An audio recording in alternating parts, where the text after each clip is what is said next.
Bueno,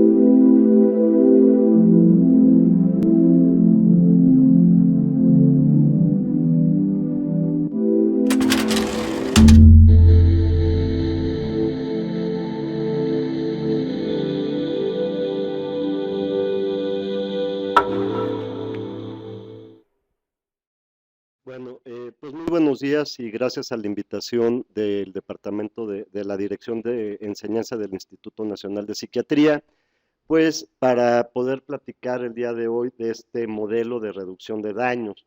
Quiero comentar al público que asiste el día de hoy que no voy a hablar de una técnica, una estrategia, el manejo específico de algún trastorno, sino que voy a platicar acerca de un modelo y de una concepción que cada vez está tomando más fuerza en el abordaje del problema de consumo de sustancias en México y en todo el mundo. Este modelo se llama globalmente, es conocido como un modelo de reducción del daño. También en algunos lados se puede encontrar como un modelo de reducción de riesgos y daño, pero estamos hablando del mismo concepto. Siempre que hablamos de drogas nos vienen a la mente imágenes como esta, de decomisos de grandes cantidades de marihuana, de cocaína, de armas, etcétera. Es una noticia que vemos día tras día. Si vemos el mapa de México, que tiene pues la peculiaridad de tener una amplia frontera con Estados Unidos, lo que ha sido una causa de que México sea un país de tránsito de sustancias que vienen de Sudamérica, de otras partes del mundo, o también hay un mercado, digamos, una producción local que se exporta a Estados Unidos, y como todos sabemos, y yo sé que hay gente que nos está viendo de Veracruz, de Monterrey, etcétera, que estos territorios están peleados por los carteles para tener la posibilidad de mandar o distribuir esta droga hacia Estados Unidos. Todo esto pues nos ha llevado a graves problemas, entre otros el gran poder económico que tiene el narcotráfico. Si ustedes recuerdan, hace algunos años esta imagen circuló prácticamente en todo el mundo. Son los famosos 250 millones de el chino de las lomas, porque pues era un ciudadano de origen chino que en su casa de las lomas tenía pues esta cantidad en efectivo, cantidad que se supone que proviene del narcotráfico. En realidad esa cantidad es poca. Aquí vemos un titular ya del año 2012, esto ya fue hace 4 años, en realidad esto ha crecido y se ha mantenido a lo largo de los años. Vemos aquí un reporte del Departamento de Estados Unidos donde indica que en México se lavan 39,000 millones de dólares al año en ese entonces. En la actualidad, pues las cifras andan por el estilo, un poco mayores, y aunque nunca se diga, este dinero es parte de lo que mueve la economía nacional y mundial también. Eh, Esto tiene, lo platico porque finalmente las estrategias actuales que vienen de los años 70 y más atrás, que tienen que ver con la prohibición y el control del tráfico y la producción de las drogas, lo único que han generado a lo largo de los años pues es este gran poder económico. Sin embargo, podemos ver en esta gráfica que es de la Organización Mundial de la Salud, también del año 2002, es viejita porque ellos mismos no la han actualizado en su página oficial, pero veíamos cómo hace 14 años había 185 millones de usuarios de drogas ilícitas a nivel mundial. Esto no quiere decir que ellos hayan sido dependientes, eran usuarios. Y cuando vemos la comparación con otras dos grandes sustancias, dos grandes problemas que existen a nivel mundial, vemos que en ese entonces 2,000 millones de usuarios de personas en el mundo consumían alcohol regularmente y 1,3 mil millones de usuarios de tabaco. ¿Qué nos quiere decir esto? Que el mercado de las drogas, del alcohol, del tabaco es inmenso, genera una gran cantidad de dinero, y las estrategias que se han usado hasta la fecha, que han sido básicamente para atacar la oferta, es decir, la producción, la comercialización, etcétera, en el caso de las drogas ilícitas, pues se ha quedado muy corto. En el caso del alcohol y del tabaco, pues también sabemos que las campañas preventivas son muy limitadas en su digamos, impacto que tiene sobre el consumo, y pues que a nivel de tratamiento, casi siempre el tratamiento está muy limitado a personas que tienen graves problemas en su consumo de sustancias.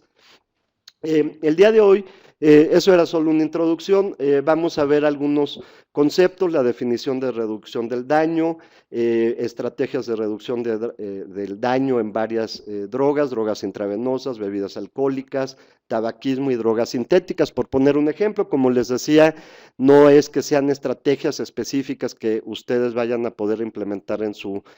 campo de trabajo, algunas sí, algunas no, pero vamos a hablar un poco de ellas. Para empezar, haciendo un breve resumen de que la patogenia de las adicciones es multifactorial, es decir, se debe a factores biológicos, genéticos,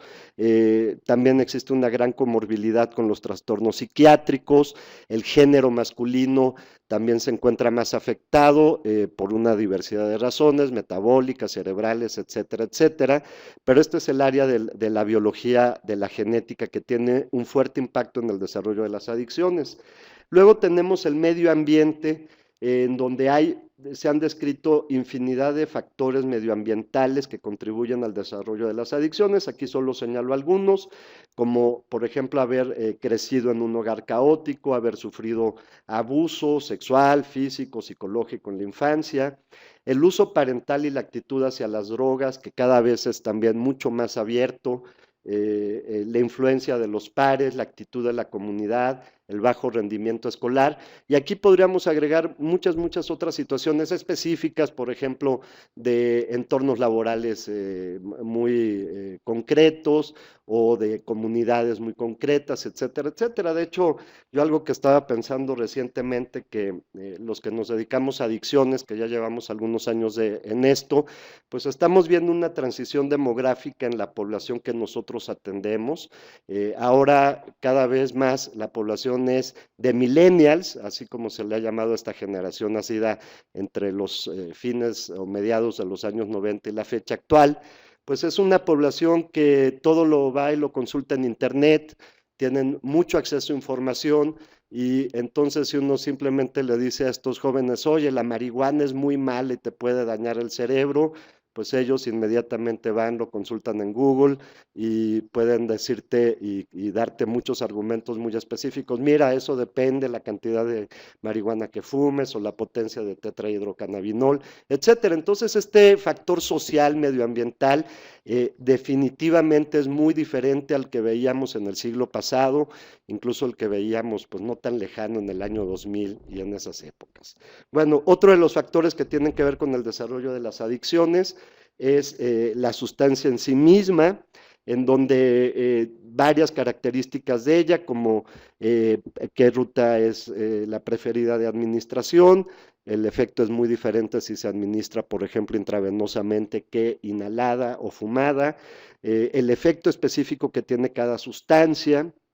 también la edad de inicio de esta sustancia y la disponibilidad y costo, que son los factores que más se ha tratado de atacar a través de las políticas públicas más enfocadas a la seguridad y al control del tráfico, que a todo lo demás que vemos en esta lámina. Sin embargo, como ya decía yo, la disponibilidad sigue siendo cada vez mayor, y cada vez hay más diversidad de sustancias disponibles y más diversidad de forma de obtenerlas, digamos, por internet, por páginas especializadas, etcétera, etcétera. Y el costo, lejos de haberse reducido, el costo se ha mantenido estable y en algunos casos ha disminuido. Es decir, el costo de las sustancias no va emparejado con el aumento de la inflación.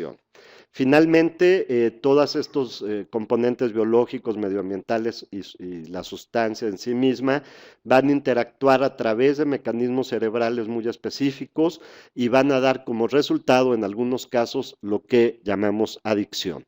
Esta adicción ha sido descrita de muchas maneras. Una descripción de ella es como un ciclo en donde el sujeto que consume pasa por lo voy a señalar acá, puede empezar en cualquier parte del ciclo, pero digamos que todo empieza con el consumo de la sustancia, lo cual genera una intoxicación. Esta intoxicación, al afectar los mecanismos de control, la conciencia, el juicio del individuo, pueden llevar a la pérdida de control, a lo que en Estados Unidos le llaman binge, el consumo a través de atracones, el consumo excesivo, y luego pues viene necesariamente un periodo de abstinencia, ya sea por tener que ir a trabajar, ya sea por tenerse que ir a dormir, ya sea porque se acabó la sustancia, y en este periodo de abstinencia se activan ciertos mecanismos que George Koob le llaman el lado oscuro de la adicción, donde se manifiestan en el individuo como una falta de motivación, anedonia y otros síntomas negativos que van a generar un deseo y una expectativa de uso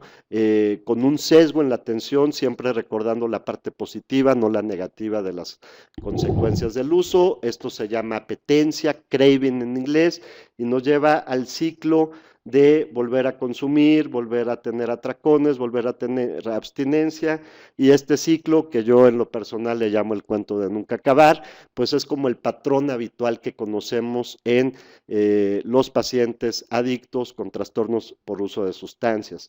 Un poco yo quiero señalar, me voy a regresar todavía a la gráfica anterior, que muchas de las estrategias actuales de tratamiento, las estrategias yo diría incluso oficiales, van dirigidas sobre todo a una abstinencia total y definitiva de todo tipo de sustancias del individuo, ¿no?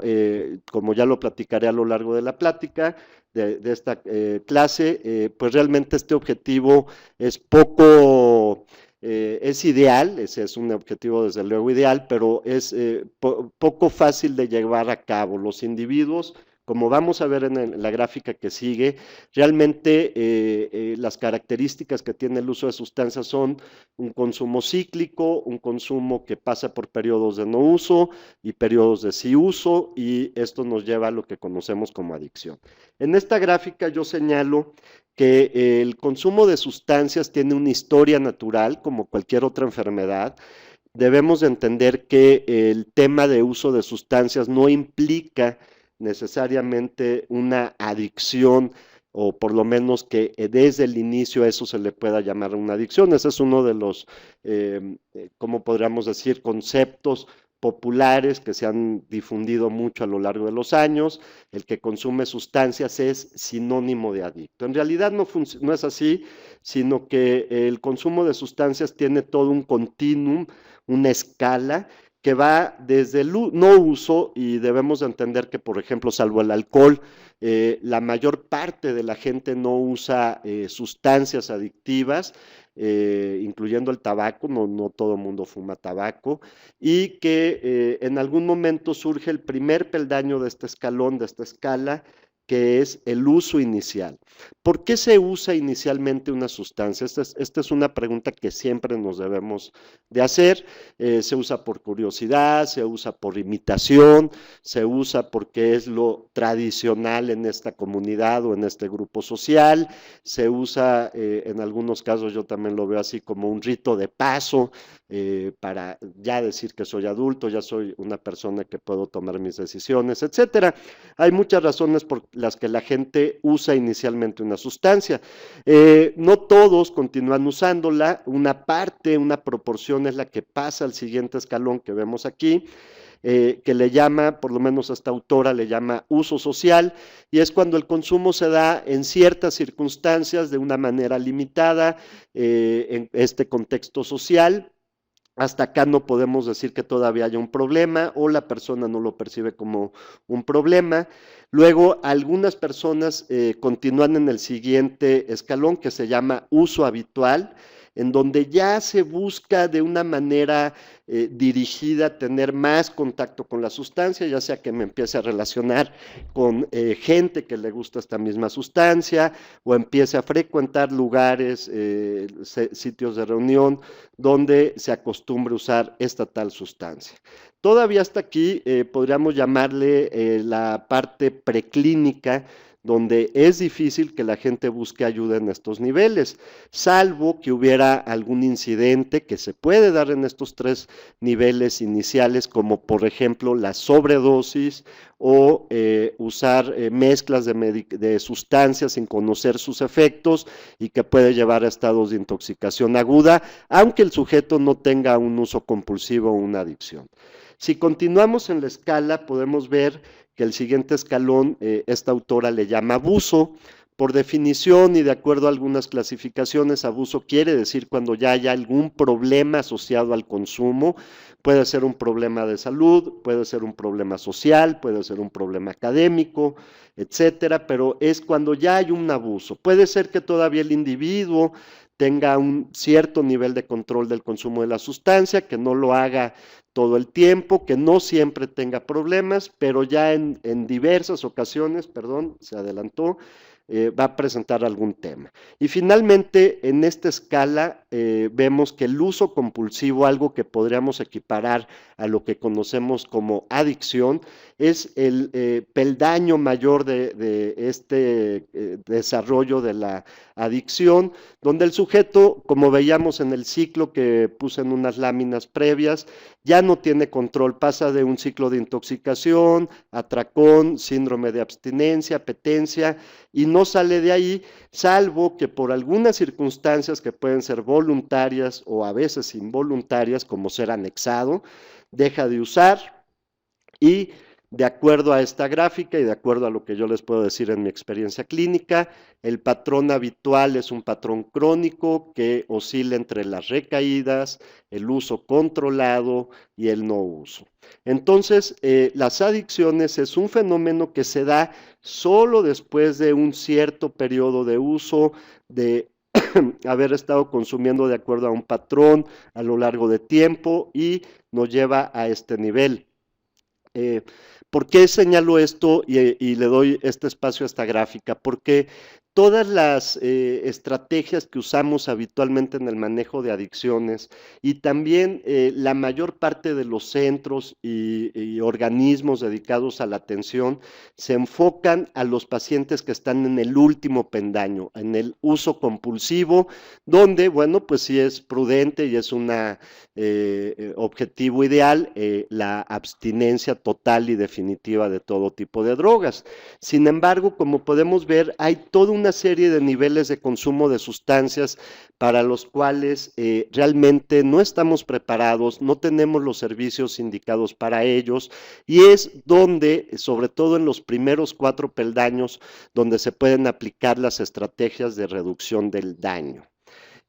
Otra definición que a mí me gusta simplemente para irnos ubicando en el tema de la adicción es una definición de Nora Volkov y George Koob, que muchos de ustedes saben, son investigadores muy reconocidos de los aspectos neurobiológicos de las adicciones. Bueno, ellos definen la adicción como un trastorno recidivante crónico que se caracteriza por compulsión para buscar y usar la droga, una pérdida de control para limitar su consumo y la aparición de estados emocionales negativos que suceden cuando hay una suspensión del consumo, un síndrome de abstinencia. Esto es lo que llamamos adicción, el último peldaño de la escala del desarrollo de las adicciones. Bueno, esta lámina me la voy a saltar un poquito porque es complicada y me voy a ir a esta directamente. Este es el reporte mundial de drogas de la ONU del año 2012, donde publican esta gráfica que a mí me parece muy, muy interesante. La gráfica viene siendo la misma, la de la izquierda, y ya me salté muchas, la de la izquierda como la de la derecha, nada más que una habla en número de personas, en millones de personas, y el otro habla de porcentaje de la población mundial, pero viene siendo básicamente lo mismo. Podemos ver que en estos estudios sobre uso de drogas ilícitas que se han hecho desde finales de los años 90, en color rosita, en rojo claro, podemos ver el número de usuarios de drogas a nivel mundial y está expresado en millones de personas. Podemos ver cómo a lo largo de los años pues de los años 90 al año 2011 ha pasado de unos 180 millones de personas a unos 220 millones de personas que usan sustancias ilícitas en el mundo, no está incluyendo alcohol ni tabaco. Pero lo que quiero señalar, y es la parte relevante de estas gráficas, es que en color rojo oscuro o rosa oscuro, no sé cómo lo vean ustedes en su pantalla, equivale al número de personas que tienen problemas por su consumo de sustancias. Y estos son datos de la ONU, ¿eh? Vemos, por ejemplo, en el año 2011, que es el último año reportado, que 226 millones de personas a nivel mundial usaban drogas ilícitas y solo de ellas un 27 millones tenían problemas por su consumo de sustancias. Esto es lo que viene a representar gráficamente lo que yo les decía. En realidad, la vasta mayoría de las personas que usan drogas, aún las drogas ilícitas, no se pueden catalogar como personas adictas o con un consumo problemático. Del lado derecho vemos lo mismo expresado en porcentajes y vemos en azul claro el porcentaje de la población mundial que utiliza drogas ilícitas y también podemos ver, perdón, no encuentro la flechita, aquí está, podemos ver que para el año 2011, que es la última barra, solo el 5% de la población mundial en un rango de edad de 15 a 64 años,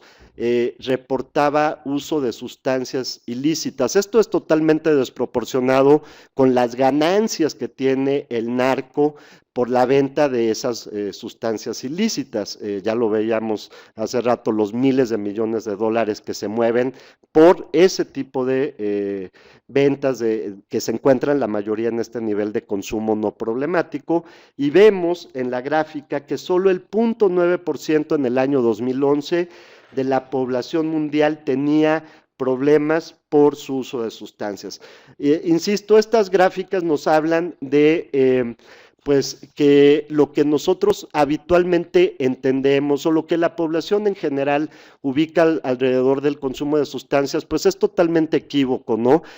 A veces la gente dice, sí, México o el mundo está lleno de adictos o hay un gran problema de adicciones. Sí que lo hay, pero el problema es un problema todavía limitado que no se compara en todo caso con los problemas que tienen que ver con el consumo de alcohol y nicotina, que son drogas legales, o inclusive con otros problemas de salud como pudiera ser la diabetes, la hipertensión o la obesidad. Bueno, esta otra gráfica se refiere a la probabilidad acumulada para pasar a la dependencia de una sustancia, para pasar a la adicción, después de un año de haberla consumido por primera vez.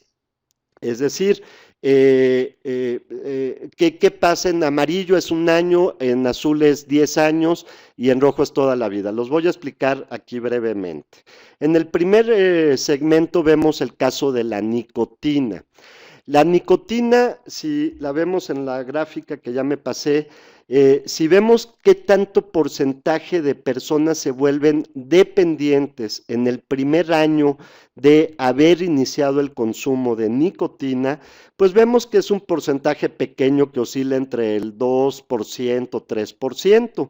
Pero el porcentaje de gente que se va volviendo dependiente con la nicotina al usar nicotina conforme va pasando los años, pues vemos cómo va creciendo. Después de 10 años de haber iniciado el consumo, aproximadamente el 15% de las personas ya se volvieron dependientes, y si seguimos esta secuencia temporal a lo largo de toda la vida, la nicotina en particular es una de las drogas más adictivas y vemos cómo hasta un 65% de las personas que iniciaron en algún momento el consumo de nicotina se pueden volver dependientes a lo largo de toda la vida. Si esto lo comparamos con otras sustancias, vemos por ejemplo el alcohol o la cocaína, vemos como en el caso del alcohol, y me voy a enfocar en las barras rojas que representan la probabilidad acumulada de pasar a la dependencia a lo largo de toda la vida. En el caso del alcohol, quiere decir que 20%, poco más del 20% de las personas que inician su consumo de alcohol en algún momento de la vida van a desarrollar dependencia. más o menos son las mismas cifras que encontramos en la cocaína. Y oh sorpresa, vemos que en el caso del cannabis, y estamos hablando del cannabis normalito que se ha vendido toda la vida, porque en la actualidad han surgido variedades de cannabis o variedades de consumo de cannabis que tienen un potencial adictivo mucho mayor. Pero aquí estas gráficas nos hablan de la cannabis normal, la cannabis que no es hidropónica, la cannabis que no viene de cepas específicas, etcétera. Y vemos cómo la cannabis pues a lo largo de toda la vida genera una probabilidad acumulada para pasar a la dependencia de alrededor del 10%. Entonces, ¿qué pasa entre la nicotina, que es legal, y la cannabis, que es ilegal? Pues que hay una gran desproporción en cuanto a la posibilidad de volverse dependiente. Esto, como he dicho, bueno, no se traduce en las políticas públicas porque, por ejemplo, alguien puede estar en la cárcel actualmente, y de hecho hay miles de personas en este caso, por portar, por decir algo, 20 gramos de marihuana, siendo una sustancia poco adictiva y con menor impacto en la salud que otras drogas legales. Y en cambio la nicotina, pues podemos ver que venden cigarros piratas afuera del metro, los venden a 10 pesos, tienen no sé si en Monterrey, en otro lado lo vean, aquí en la Ciudad de México, pues es común encontrar fuera del metro a alguien que pone su manta y pone una cantidad increíble de cajetillas de tabaco pirata que venden entre 10 y 15 pesos. Esta es la misma gráfica, nada más que vista con otra forma de gráfico, y vemos en la línea de hasta arriba es la nicotina, vemos cómo la probabilidad de volverse dependiente va creciendo hasta alcanzar cerca del 70%, y en cambio la marihuana difícilmente pasa del 10%. Otro aspecto que hay que considerar de la salud pública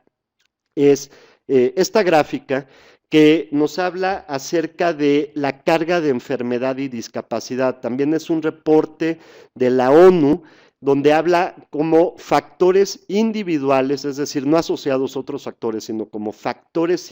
individuales,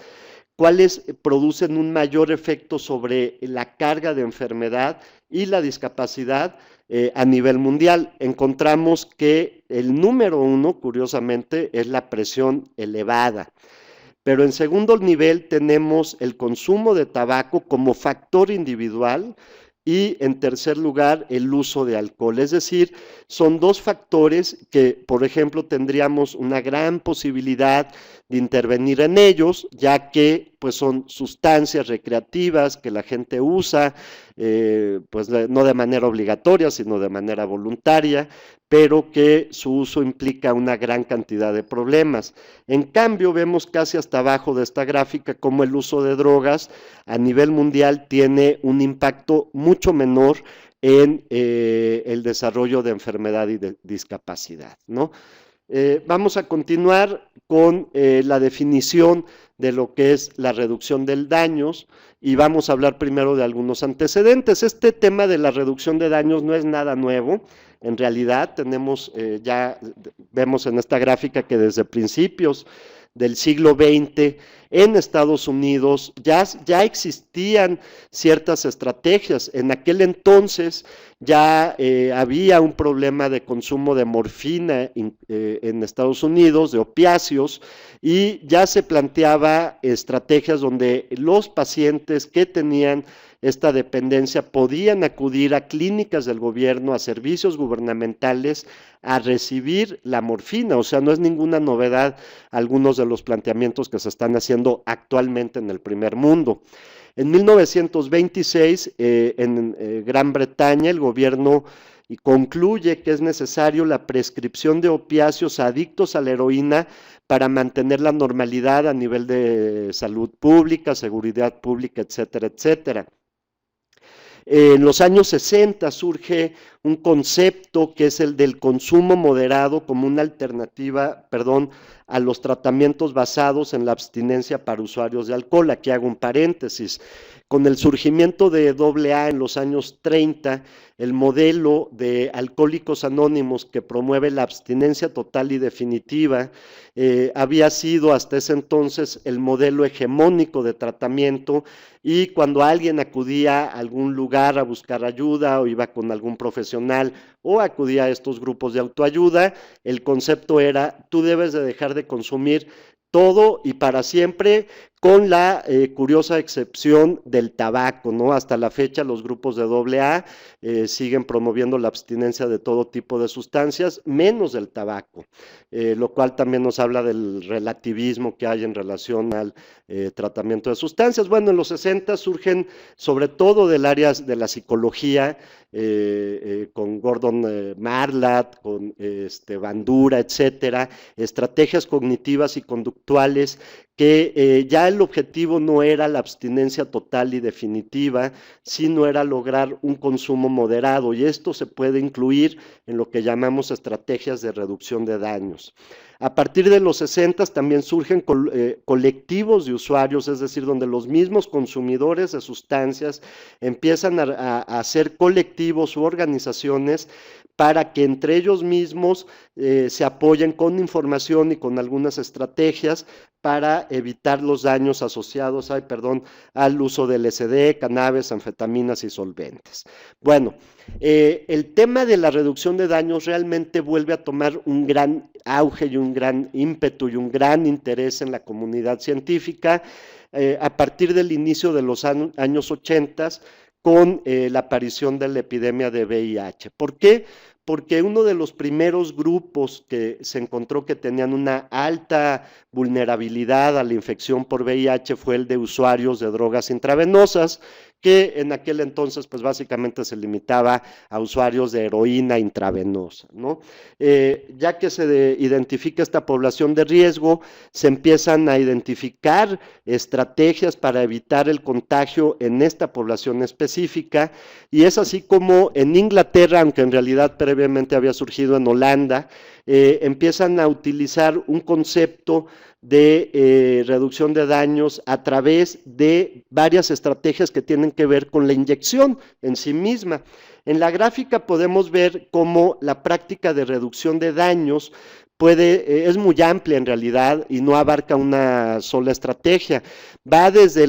digamos, la opción más segura, que es la de nunca inyectarse, ¿no? En este caso pudiera decir, bueno, usar la heroína por otra vía, por ejemplo, fumada o inclusive vía oral, o sustituirla por otros opiáceos que se pueden usar por vía oral como la metadona. Esa es una estrategia de reducción de daños donde se procura que el individuo nunca se inyecte, pero si el individuo no lo puede hacer, y en este caso hay infinidad de circunstancias que pueden llevar al individuo a esto, pues entonces la otra estrategia es de que siempre use jeringas estériles y que las cambie cada vez que se inyecte. Esto sería lo ideal, digamos. De ahí vienen estrategias que, como digo, se iniciaron en los años 80, que era la de repartición de jeringas estériles a consumidores de heroína, y que tenía como objetivo que no volvieran a utilizar las mismas jeringas y, en el peor de los casos, compartirlas. Si el sujeto no puede obtener estas jeringas estériles, la idea de reducción de daños se centraba entonces, aunque ya era una estrategia menos efectiva, la de, por ejemplo, que si vas a usar la misma jeringa todos los días, por lo menos lávala, límpiala, desinféctala y utiliza prácticas asépticas para aplicártela. Y vamos hacia la parte más, se me fue, pues más insegura o más riesgosa, que consiste en compartir jeringas o llegar, por ejemplo, en el norte a los picaderos donde no venden la heroína en polvo, sino que le dan al usuario una jeringa ya cargada para que se la aplique, pero esa jeringa la pudo haber usado 1 o 5 o 10 o 20 personas previamente, ¿no? Entonces, como podemos ver, estas estrategias de reducción del daño son amplias, que van desde el no uso. Es importante aclarar que todos los que promovemos este modelo, no es que estemos a favor de que la gente use siempre o todo el tiempo las sustancias, siempre se busca como un ideal la abstinencia definitiva y prolongada, pero ante la realidad que implica las recaídas o el continuar usando, se deben de usar estrategias intermedias donde el usuario va a tener menos riesgos, en este caso muy específico del que estamos hablando, menos riesgos de contraer la infección por VIH, pero también puede ser por hepatitis C o hepatitis B. Bueno, existen varias definiciones de reducción del daño. Tenemos desde esta que aparece en el Diccionario de Drogas y Alcohol de la misma Organización Mundial de la Salud. Lo voy a leer, dice: en el contexto del alcohol y de otras drogas, la reducción del daño describe las políticas o programas que se enfocan directamente en reducir el daño que resulta del uso de alcohol o drogas. El tema se usa particularmente en las políticas o programas que tienen como objetivo reducir el daño sin necesariamente afectar el uso de drogas. Uno de los ejemplos, ya lo hablábamos, incluye el intercambio de jeringas para evitar que los usuarios de drogas IV compartan jeringas o tengan otras prácticas de riesgo. En otros países, sobre todo en Europa, que es donde más se ha desarrollado este tema, existen una gran cantidad de publicaciones, de datos científicos, inclusive de mucha evidencia que ya habla de los efectos positivos de lograr objetivos tangibles y muy positivos en la salud pública y en la salud individual. Aquí pongo de ejemplo una monografía que es muy interesante, ya que reúne toda una serie de evidencias, estrategias, etcétera, usadas en la Unión Europea, y podemos ver cómo hay algunas que son más efectivas que otras menos efectivas. Esta misma monografía, y bueno, es una monografía que hace el Centro de Monitoreo sobre Drogas y Adicción a Drogas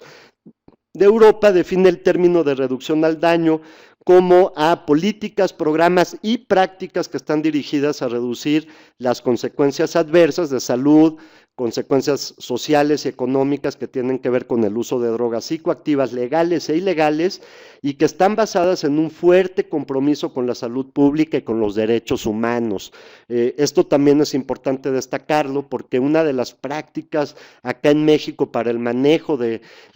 las adicciones suele ser ingresar a los pacientes a los conocidos como anexos o granjas en contra de su voluntad y donde se suelen violar pues toda una serie de principios no solo médicos y éticos, sino de derechos humanos en sí, tener a personas en contra de su voluntad, mezclar a hombres con mujeres, mezclar a menores de edad con adultos, etcétera, etcétera. Eso es algo que yo creo que todos sabemos que sucede en nuestro país. Bueno, de acuerdo a la definición europea de reducción del daño, otra cosa importante es que es un principio fundamental, es el desarrollo de respuestas pragmáticas, y la palabra pragmática me encanta a mí, porque quiere decir que se lleven a cabo, que se puedan poner en práctica realmente a través de una serie de objetivos con una jerarquía de intervención que otorga sobre todo un énfasis principal a la reducción de los daños por el uso continuado de drogas. Lo que quiere decir aquí no lo dice,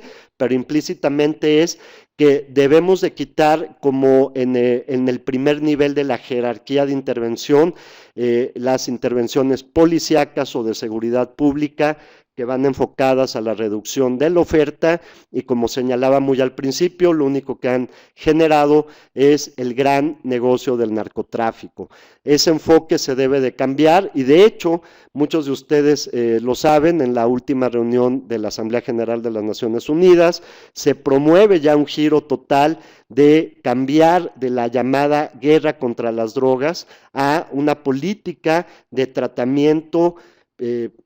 basado en evidencias de las drogas. Y bueno, aquí nos llega la gran pregunta, y esta es una pregunta que se cuestionan en los gobiernos, se cuestionan en la ONU, se cuestionan en todos lados, si se debe de reducir la prevalencia, es decir, el número de consumidores, o reducir los riesgos del uso de sustancias, es una pregunta, ¿no? Realmente los riesgos por el uso de sustancias son múltiples y variados. Aquí podemos ver que incluye accidentes, incluye la relación con delincuencia y conductas antisociales. Por ejemplo, esto lo podemos ver en partidos de fútbol donde se arman grandes riñas colectivas y que ha generado que en muchos estadios no se venda alcohol o se limite el alcohol. Esto es en países del primer mundo, desde luego. Que el usuario de sustancias tenga episodios de intoxicación o abstinencia. Otro de los riesgos es la infección por enfermedades de transmisión sexual. Tenemos el riesgo de sobredosis, de desarrollar, ese es uno de los riesgos, la posibilidad de desarrollar abuso y dependencia, su relación con ausentismo laboral y escolar, la criminalización, que por sí mismo es un riesgo con el consumo de sustancias, el desarrollo o la presencia paralela con comorbilidad psiquiátrica, la violencia intrafamiliar, los daños físicos. Entonces, las estrategias de reducción de daños plantean la oportunidad de actuar en específico en cada una de estas posibilidades y no nada más en el centrarse en el hecho de dejar de consumir sustancias. Hay datos que también posiblemente muchos de ustedes sepan. Este es un estudio, ya tiene como 4 años, pero en su momento fue bastante famoso. Porque fue de los estudios científicos que trascienden las literaturas científicas y la comunidad científica y pasan a los medios. Bueno, el doctor David Nutt, un farmacólogo inglés muy reconocido por sus investigaciones científicas, él era asesor del gobierno inglés en materia de uso de sustancias, hasta que un día ante los medios dice una frase que los riesgos de montar a caballo, porque en Inglaterra parece que es una ocupación bastante habitual, bueno, él decía, los riesgos de montar a caballo son significativamente mayores a la salud que los riesgos de usar éxtasis. Eso lo dijo en una intervención ante los medios, y aunque técnicamente es correcta, realmente es políticamente incorrecta, y eso hizo que el gobierno británico prescindiera de sus servicios como asesor. Lo que hizo él es constituir entonces una ONG para dar una información científica y verídica y no matizada por la política en relación al consumo de drogas. Un estudio de David Nutt es en donde a través de un riguroso análisis estadístico y científico de los datos disponibles en la Unión, en el Reino Unido, en Gran Bretaña, encuentra que la droga o la sustancia más peligrosa, la que más riesgos implica, es el alcohol. Quizá ustedes no alcancen a ver las letras acá abajo, pero aquí dice alcohol. En rojo quiere decir el riesgo o el daño producido hacia otras personas, y en azul el riesgo o daño producido al mismo usuario, es decir, el consumo de sustancias tiene riesgos para el que la consume y tiene riesgos para otras personas. En el caso del alcohol, pues es muy evidente, ¿no? El riesgo de accidentes, el riesgo de agresiones violentas aumenta cuando una persona está intoxicada, y eso implica un riesgo para todos los demás, no nada más para el que está intoxicado. Entonces vemos que en esta gráfica la droga más peligrosa, y así surgió en los medios, etcétera, es el alcohol, seguida de la heroína, déjenme buscar la flechita, de la heroína, de la cocaína en su versión crack y de la metanfetamina, y luego la cocaína. Son las 5 drogas más peligrosas, posteriormente seguida por el tabaco, y vemos cómo el cannabis se sitúa en una posición mucho menor, con 20 puntos sobre un total de 100 puntos. Vemos que las drogas menos peligrosas, de acuerdo a este análisis, son el éxtasis, el LSD, la buprenorfina y hay un dato curioso, los hongos alucinógenos. Todo esto, desde luego, es en Reino Unido, estudios semejantes no se han hecho en México ni en otras partes del mundo. Acá en México podemos contemplar datos que vemos en los periódicos en todos lados. La carretera mata en México más del doble que el crimen organizado. Manejar mandando WhatsApps, mensajitos, es un dato de muchísimo riesgo y por lo menos acá en la Ciudad de México lo vemos todo el tiempo.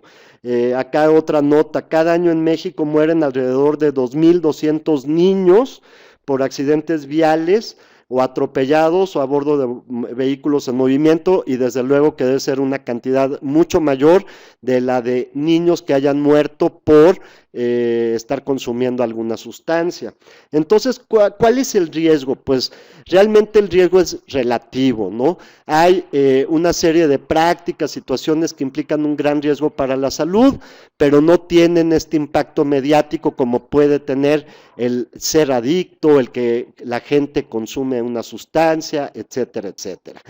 También debemos aclarar voces en contra de la reducción de daños. Yo les mencionaba que actualmente hay una gran cantidad de voces a favor de la reducción de daños, pero también hay voces en contra de ellos. Una de las voces en contra de la reducción de daños fue la misma ONU, y les cuento un poco la historia. Aquí estamos viendo una foto de la resolución política de la Asamblea General de Naciones Unidas de 1998, donde se planteó como una meta, aquí lo vemos en inglés, un mundo libre de drogas, y lo señalan así aparte muy optimistamente. We can do it, lo podemos lograr. El objetivo que se planteó en esa Asamblea General de las Naciones Unidas en 1998 era que 20 años después, es decir, en el año 2018, el mundo fuera un lugar libre de drogas, así como podemos decir que está libre de la viruela o como está libre del polio. Bueno, pensaban de alguna manera, yo pienso que ingenuamente, que iban a lograr ese objetivo. No debemos de olvidar que todavía en esas épocas pues permeaba muchísimo esta guerra contra las drogas iniciada por Nixon en los 70s y que fue adoptada como el modelo global predominante hegemónico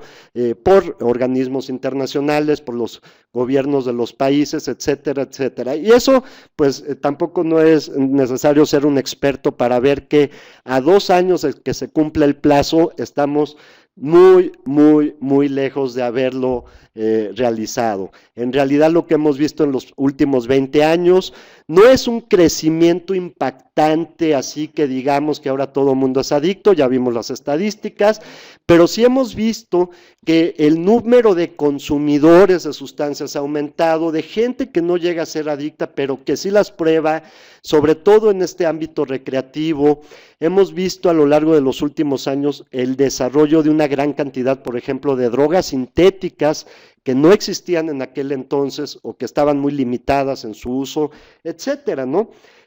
También existen foros o organismos internacionales como este que se llama Foro Mundial en Contra de las Drogas, que también se reúne e incluye instituciones. Aquí en México una institución que participa en este foro es, por ejemplo, Centros de Integración Juvenil, y aquí vemos una declaración de este foro en el año 2008. Dice, porque es simpática leerla, dice, el abuso de drogas es un problema global, cosa que todo el mundo sabemos, aunque ya vimos que el abuso de drogas se centra realmente en un porcentaje como alrededor del máximo 5% de la población. A pesar de que el mundo está en contra del abuso de drogas, eso también, el mundo es una generalización bastante amplia.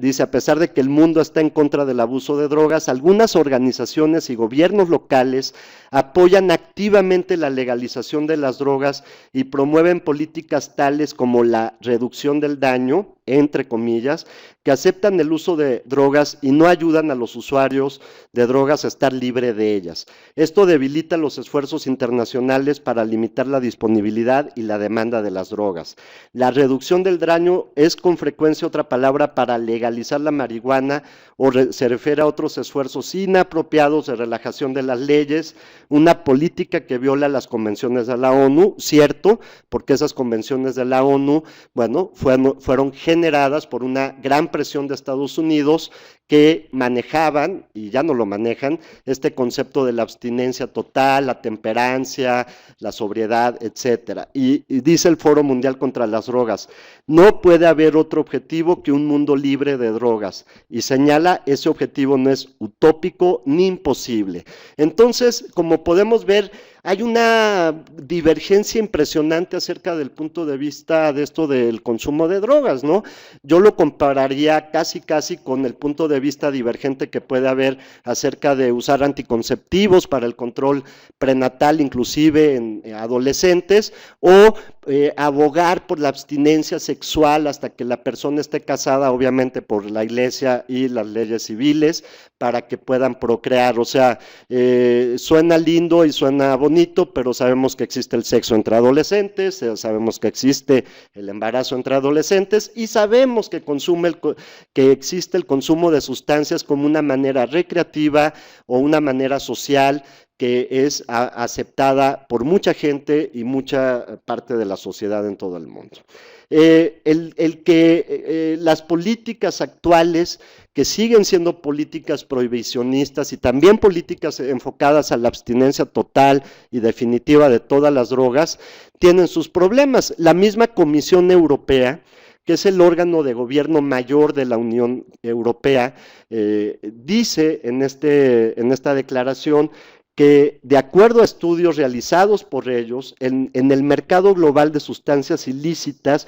no encontró evidencias de que el problema global de drogas se haya reducido en la última década, pero este estudio de la Comisión Europea encontró que la aplicación de la prohibición ha causado daños no intencionados.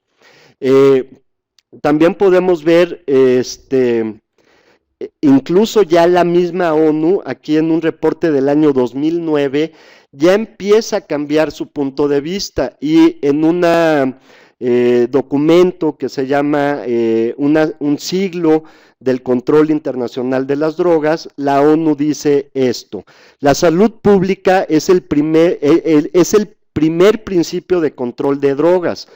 Se ha alejado esa posición al ser oscurecida por la preocupación en la seguridad pública. Y al ver atrás al último siglo, se puede ver que el sistema de control y su aplicación tienen consecuencias múltiples e inesperadas. Es decir, que este enfoque de seguridad pública se está cayendo a pedazos. Ya no lo puse aquí en esta gráfica, pero les mencionaba hace rato que en abril de este año, hace 2 meses, se reunió en Nueva York la Asamblea General de Naciones Unidas en una asamblea extraordinaria convocada por Colombia, Guatemala y México hace algunos años, donde se convocó para decir o plantear nuevas estrategias en el control de las drogas a nivel mundial. Esto ante el fracaso de las políticas de seguridad pública de las consecuencias de seguridad pública que ya mencionaba al principio, ¿no? El narcotráfico, la delincuencia organizada, la criminalización, etcétera. Y en esta nueva reunión de la Asamblea General se establecen ya totalmente otros conceptos, entre ellos que el consumo de drogas debe de ser manejado por estrategias de salud pública y que se debe de dar un énfasis muy importante a las estrategias de reducción del daño y no nada más a las estrategias de lograr la abstención o el cero consumo de drogas. Bueno, las consecuencias actuales de las políticas que están enfocadas a la seguridad pública implican que se ha creado un mercado negro criminal, que las políticas se han desplazado de ser políticas de salud a políticas de seguridad. Esto ha generado a veces el desplazamiento geográfico de las sustancias y esto yo creo que lo vamos a empezar a ver en no poco tiempo cuando se legalice el uso recreativo de marihuana, por ejemplo, en California, y entonces ahora vamos a ver un flujo de turistas mexicanos hacia California para ir a fumar marihuana tranquilamente mientras se toman un café, así como durante muchos años hubo un turismo de California hacia Tijuana, sobre todo turismo de personas de 18 a 21 años que no podían beber legalmente en California y entonces se iban a Tijuana a beber. etcétera, etcétera. También hay desplazamientos de las sustancias, esto también lo podemos ver acá en México, cuando llega un cártel a cierta zona, empieza a vender crack o cocaína, pero luego cuando llega otro cártel, empieza a vender metanfetamina, y entonces el usuario realmente está a la merced de los cárteles y de la situación del crimen organizado que hay en su localidad, ¿no? También otro impacto de las consecuencias políticas actuales es la forma en que las autoridades perciben y manejan con el problema con los usuarios de drogas ilícitas. Habitualmente lo manejamos como delincuentes, como personas inmorales, como personas antisociales, y ese es el concepto generado por las políticas actuales. Como les decía, ya se están generando nuevas directrices o nuevos conceptos, uno de ellos también de la ONU, les digo, la ONU ha hecho un giro en sus perspectivas en cuanto a las drogas de los años 90 a la actualidad, y vemos aquí un documento bien interesante de la ONU, que es del año 2009, que se llama El impacto negativo de la guerra de las drogas en la salud pública, y hablan muy específicamente de la epidemia oculta de la hepatitis C. Aquí hablan que las políticas públicas deberían de estar enfocadas a o tener 4 fundamentos. Uno es la aplicación de la ley, desde luego, pero otro es la prevención, el tratamiento, creo que hasta ahí nadie tiene la menor duda, pero el otro muy importante fundamento es la mitigación de las consecuencias negativas del uso de drogas. Imagínense ustedes, en el caso de las drogas intravenosas, que es una de las vías más fáciles de transmisión de hepatitis C, pues si no aplicamos este concepto de las jeringas estériles, de dar jeringas a los usuarios, pues estamos en realidad permitiendo que el usuario transmita la hepatitis C a otros usuarios, y eso tiene un gran impacto en ese individuo, porque la hepatitis C, nosotros sabemos, es una enfermedad grave, y también tiene un gran impacto en la salud pública por el gasto generado en la atención de estos pacientes. Bueno,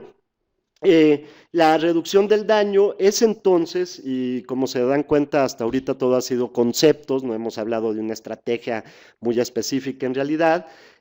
porque no es una estrategia nada más. La reducción del daño es un continuum de una combinación de intervenciones para la reducción del daño que se extienden, como dice este texto, desde la prevención hasta el tratamiento, y también las reformas políticas y la eliminación de barreras estructurales para proteger el derecho de todos a la salud. Yo pongo como ejemplos del lado izquierdo un mensaje que lo podemos encontrar en una escuela, en un lugar donde vayan niños, etcétera, y es muy válido, ¿no? Dice, está en parte de mí no usar drogas, ¿no? Es un concepto. Acá en México tenemos vive tu vida sin adicciones, las drogas destruyen, etcétera. Son modelos de prevención enfocadas a la población general. Y vemos en la otra foto un camioncito que en muchos lados del mundo, sobre todo en Europa, en algunas partes de Canadá, en Australia, recorren los lugares donde viven o donde se reúnen los usuarios, por ejemplo, de drogas intravenosas, y van ahí y les dan jeringas estériles, les dan consejo de salud, les promueven vacunarse, por ejemplo, contra la hepatitis C, etcétera, etcétera, y vemos cómo de esto a esto, o sea, del extremo de la prevención a la intervención específica, todo eso entra en lo que llamamos reducción del daño. Ya para concluir, tenemos realmente muy pocos minutos, voy a hablar rápidamente de estrategias que se han usado en algunas de las drogas conocidas,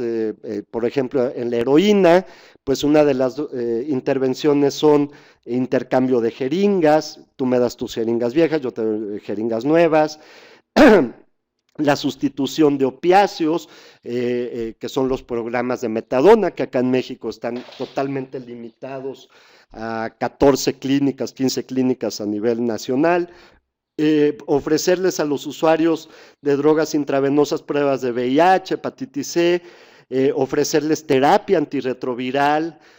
ofrecerles prevención y tratamiento de otras enfermedades de transmisión sexual, darles condones, distribuir condones en esta población, darles desde luego información, educación y comunicación acerca de lo que significa la transmisión del VIH, el outreach, que le llaman en Estados Unidos, que quiere decir salir a la comunidad a buscar a los consumidores y sus parejas, darles vacunas específicas, darles tratamientos específicos. Bueno, aquí en México el CONACYDA, ay, algo pasó, yo continúo. Aquí en México el CONACYDA, que ahora es conocido como CENSIDA, empezó con la distribución de algo que le llaman Prevenkits para la prevención para usuarios de drogas intravenosas.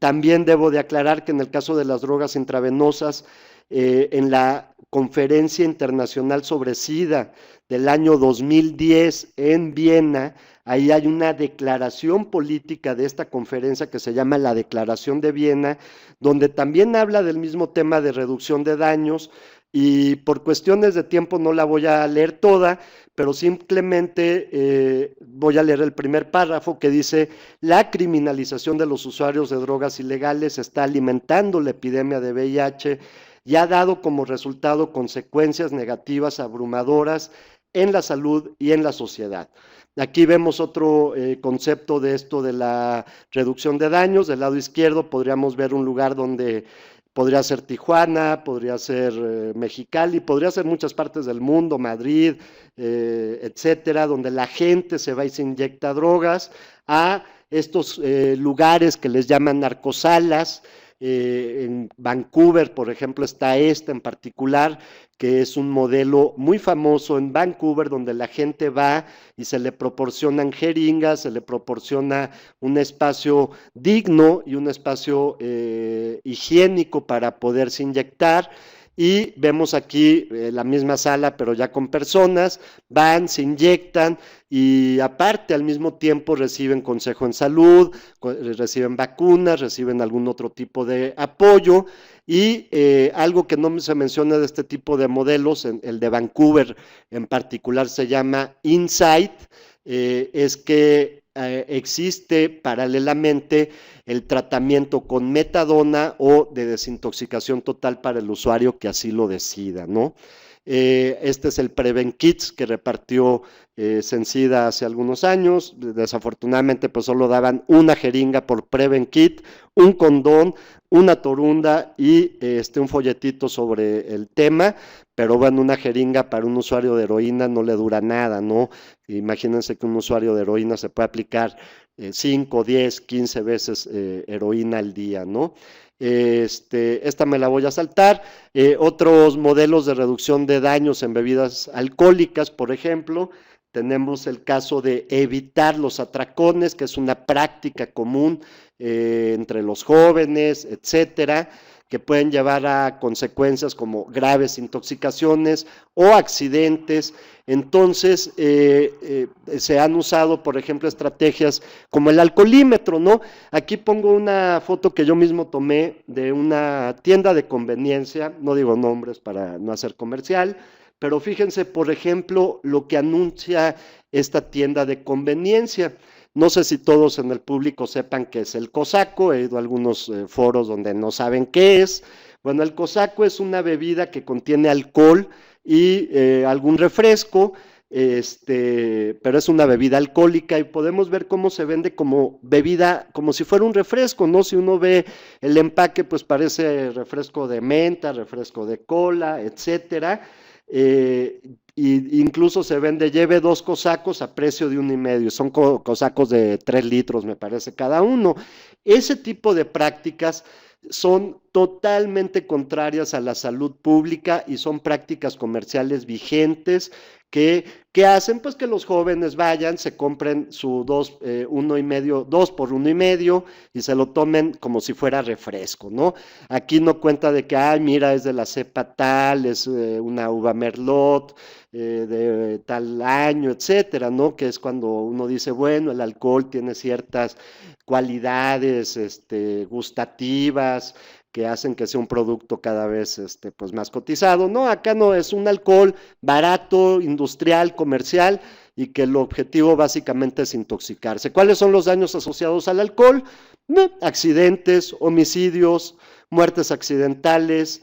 su asociación que tiene con el suicidio, con el cáncer, con la cirrosis, con condiciones neuropsiquiátricas, con depresión y con el desarrollo de dependencia al alcohol, ¿no? Estas me las salto por cuestiones de tiempo, déjenme darles muchos clics, porque ahí está, y me salto nada más para que vean este ejemplo antes de pasar al tabaco. ¿Qué pasa? No me puedo regresar. Espérenme tantito. Es que no le estoy dando la flecha correcta. Este es no se ve la cita, pero la cita es de este manual europeo que les mencionaba acerca de estrategias de reducción de daño que han sido efectivas en Europa para reducir el consumo de alcohol.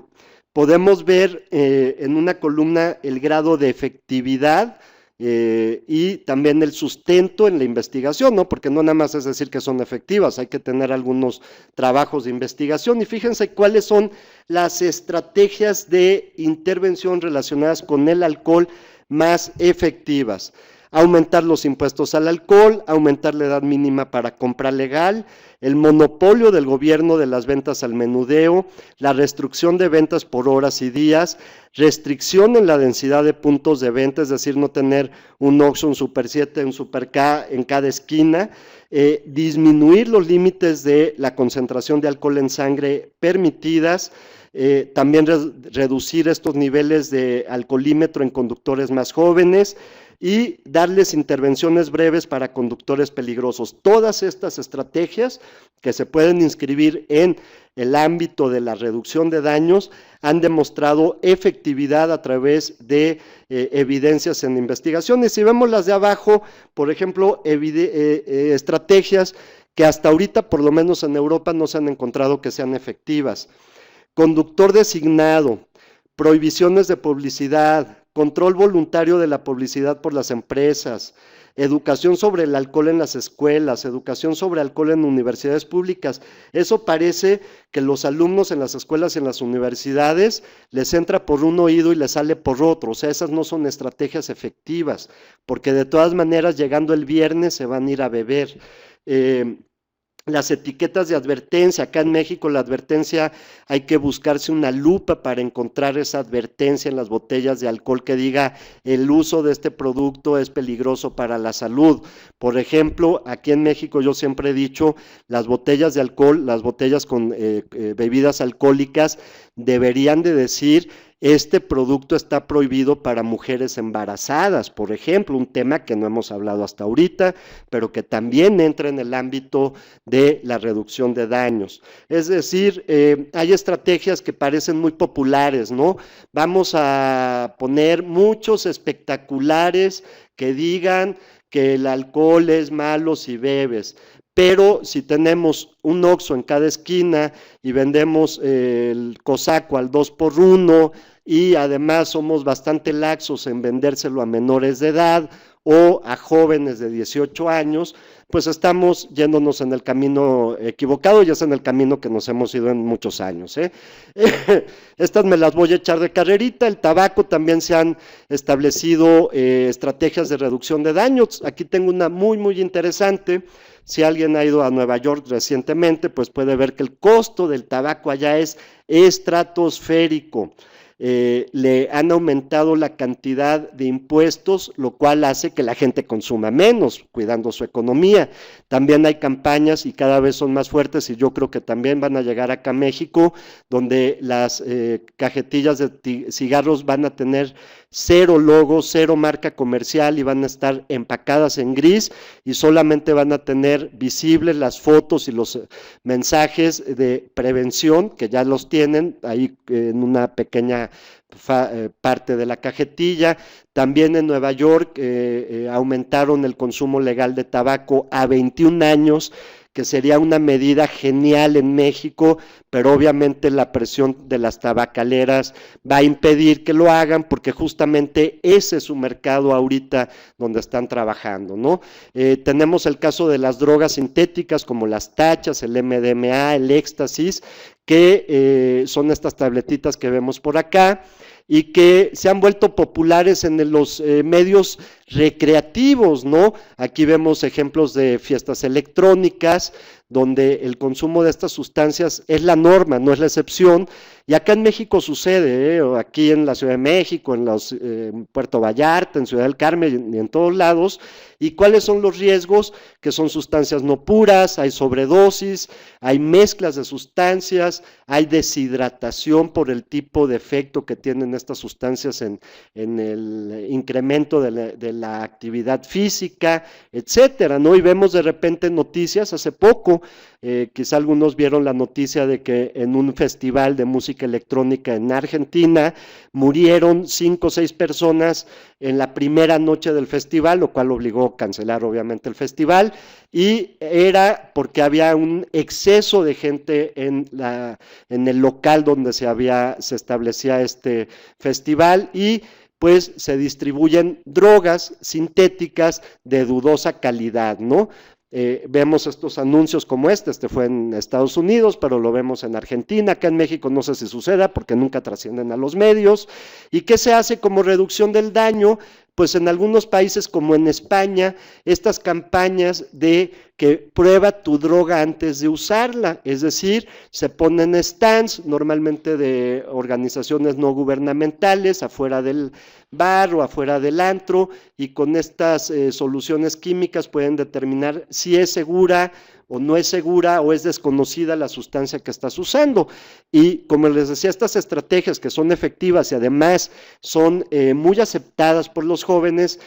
van muy en contra de esta otra estrategia que hablábamos muy al principio de, ¿cómo se dice?, de no consumas nunca nada hasta el resto de tu vida, ¿no? Creo que tenemos todavía unos 20 minutos para algunos comentarios y respuestas. Yo quisiera señalar que a veces a nivel individual, cuando uno ve a un paciente en el consultorio, estas prácticas que yo he hablado como a nivel público, de políticas públicas, se pueden llevar a cabo, ¿no?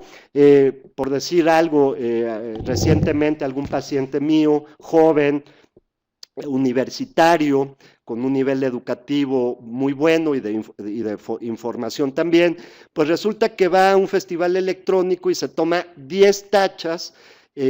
casi de golpe o en poco tiempo, y se psicotiza, ¿no? Entonces, ¿cómo puedo yo meter una estrategia de reducción del daño en este joven? Por ejemplo, si yo le digo, no vuelva, ya eres adicto, tienes que ir a AA y estar en juntas todos los días y además no consumir nada más el resto de tu vida, ¿qué creen que va a responder el joven? Una, no va a volver al consultorio; dos, no me va a hacer caso. Entonces, más bien se establecen estrategias de reducción del daño, como darle una información apropiada. Oye, el problema fue que usaste una sobredosis de sustancia, de tachas en este caso particular, y la forma segura de consumirlas es consumir 1 o 2 máximo, con un tiempo entre ellas, por noche, y no mezclarlas con alcohol o con otras sustancias. Como pueden ver, el mensaje es totalmente diferente. El joven, en este caso un universitario, lo capta de otra manera, y esto es una forma de aplicar una medida de reducción del daño en un contexto clínico, ¿no? Podríamos hablar de muchas de ellas. Por ejemplo, en pacientes alcohólicos, yo veo muchos pacientes alcohólicos, siempre la pregunta obligada es, ¿y manejas en estado de ebriedad? ¿Lo has hecho? ¿Te pasa en alguna circunstancia? No, pues que sí, que no sé qué. Bueno, antes de que dejes de beber, antes de que estés seguro si es lo mejor para ti dejar de beber o no, lo primero que debes de hacer es dejar de manejar en estado de ebriedad y utilizar, pues ahora hay aplicaciones muy útiles, Uber, etcétera, que nos sirven para poder evitar conducir en estado de ebriedad. Y ese es un consejo que se le puede dar a un paciente en el marco de una consulta, y es un consejo de reducción del daño, ¿no? Entonces yo quizá al público, si es que son público que ve pacientes y que ve pacientes consumidores o que está en algún contexto escolar, universitario, pues que imaginen o piensen o en todo caso investiguen estrategias de reducción del daño aplicables para sus pacientes o para la comunidad que ustedes atienden. Y ahora sí, me callo para hidratarme un poco y poder dar oportunidad al público asistente de hacer algún